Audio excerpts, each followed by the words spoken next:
como Deus está trabalhando em nossos dias mais improdutivos, quando parece que não realizamos nada e ficamos muito aquém de nossos próprios planos e expectativas.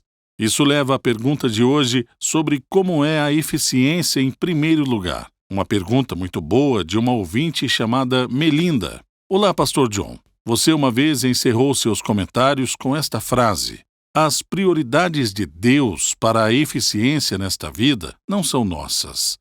Você pode detalhar isso? Eu luto muito com habilidades de gerenciamento de tempo. Sinto-me sobrecarregada com a necessidade de ser eficiente a cada minuto, embora isso não seja natural para mim. Como deve ser a eficiência na agitada vida cristã? Bom, vou explicar o que quero dizer com as prioridades de Deus para a eficiência nesta vida não são nossas. Mas antes, deixe-me dizer que a razão pela qual quero que todos saibam disso. Quero que saibam não é para que possam fazer mais coisas, e sim para que continuem fazendo o que fazem com o espírito certo. Esse é o prefácio de tudo o que tenho a dizer. Agora, o que quero dizer com as prioridades de Deus para a eficiência nesta vida não são nossas? Pense um pouco. Eu quero dizer que sua prioridade pode ser entre 10 e 11 horas desta manhã, ir ao banco e sacar um dinheiro, e voltar a tempo de fazer um pagamento a um adolescente que está cortando sua grama, enquanto um vizinho fica cuidando de seus 2 filhos, um de 2 e 4 anos. Esse é o plano. Você se sente bem por ter planejado tudo com muita eficiência e por ter resolvido tudo isso. Você planejou tudo para que o vizinho estivesse disponível, o adolescente pudesse vir e você então pudesse ir ao banco e voltar antes que os 2 tivessem outros compromissos. Lembre, isso é apenas um exemplo, ok? Essas são as suas prioridades. Você teve um plano eficiente. A grama vai estar cortada, as crianças vão estar em casa, eu vou até o banco, o menino vai ser pago, todos indo para o próximo compromisso. Vitória, eficiência, eu consegui. É isso que quero dizer com nossa eficiência. Meu plano. No entanto, Deus tem um conjunto de prioridades totalmente diferente do seu. Sua vizinha tinha uma programação para estar em uma imobiliária às 11h30 da manhã, para que então ela pudesse encontrar o marido para comprar uma casa nova. Uma casa que, sem o conhecimento deles, tem uma fundação defeituosa. O adolescente planejava pegar o dinheiro da grama cortada, juntar-se a alguns caras e comprar drogas que ele não deveria usar. Mas acontece uma coisa que você não esperava. Você fica preso em um engarrafamento causado pelo capotamento de um carro. Essa é uma outra história. Você então fica parada na rodovia por 1 hora, você nunca consegue chegar ao banco, mas você corre para casa o mais rápido que pode, mas então chega 1 hora atrasada, sem o dinheiro para pagar o menino, sua vizinha não encontrou o marido dela na imobiliária e você está frustrado, quase às lágrimas. A sua eficiência provou ser totalmente inútil para realizar suas prioridades. Você falhou, mas as prioridades de Deus foram totalmente bem-sucedidas. Ele queria impedir que aquele menino comprasse drogas. Ele queria poupar o vizinho de comprar uma casa que era um grande problema. E queria aumentar sua fé em sua sabedoria soberana. Agora eu acho que você conseguiu entender o que eu quero dizer com as prioridades de Deus para a eficiência nesta vida não são as nossas. Na minha opinião, isso não está acontecendo de vez em quando, está acontecendo todo o tempo todo e com todos nós.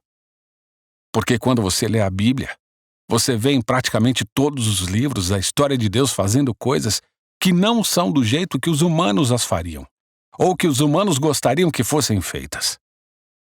Deus quase nunca toma o caminho mais curto entre o ponto A e o ponto B. A razão é que tal eficiência, a eficiência da velocidade e objetividade, não é o que Ele quer. O propósito de Deus é santificar o viajante, não acelerá-lo entre o ponto A e o ponto B. Frustrar a eficiência humana é um dos meios primários, digo, o meio primário mais usado por Deus para que a sua graça santificadora atue em nós. A história de José, em Gênesis 37, é um dos exemplos mais claros. José é odiado por seus irmãos, jogado em uma cova, vendido como escravo, então vai para a casa de Potifar, é acusado de assédio sexual, é então jogado na prisão, esquecido pelo mordomo do faraó e, finalmente, depois de 17 anos, ele torna-se como um vice-presidente do Egito para salvar sua família da fome. A moral da história está em Gênesis 50:20. José diz a seus irmãos: Vós, na verdade, intentastes o mal contra mim, porém Deus o tornou em bem. Deus tinha uma agenda. Deus tinha um plano. Deus planejou isso para o bem. É como se José dissesse: Vocês, meus irmãos, vocês foram o engarrafamento que me impediu de ir ao banco por 17 anos. Mas então você volta e vê que Deus estava só posicionando você para que, como José, você tivesse uma verdadeira vitória. No caso de José, para ser o salvador do povo. E Deus não tinha pressa para fazer isso. Eu estava sendo testado em cada ponto da minha vida quando aquilo que eu queria não deu certo. Eu confiaria nele com sua aparente ineficiência, sem sentido? Não foi sem sentido. Quando Paulo estava tentando chegar à Espanha, ele tinha um plano muito bom. Ele pensava: vou a Jerusalém, entregar o dinheiro, vou pegar um barco, vou para Roma, reunir algum apoio e terminar minha vida na Espanha. Que grande plano! Mas então, quando ele percebeu, estava em uma prisão em Roma.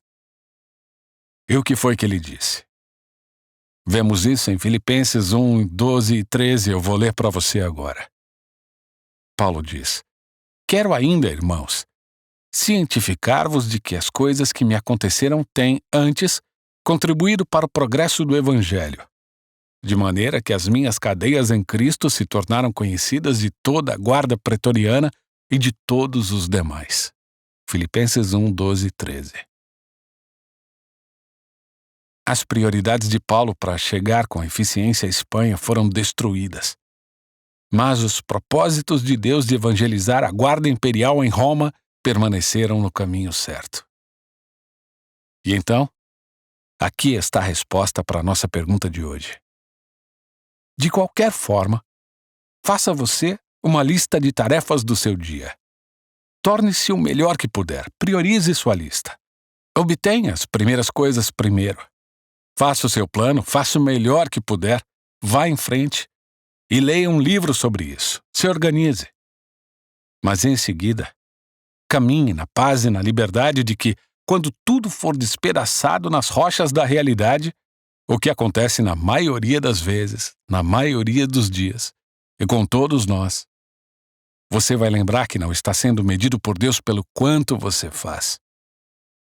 Você está sendo medido por confiar na bondade, sabedoria e soberania de Deus, para trabalhar essa nova confusão de ineficiência para a glória dele e o bem de todos os envolvidos, mesmo quando você não consegue ver como.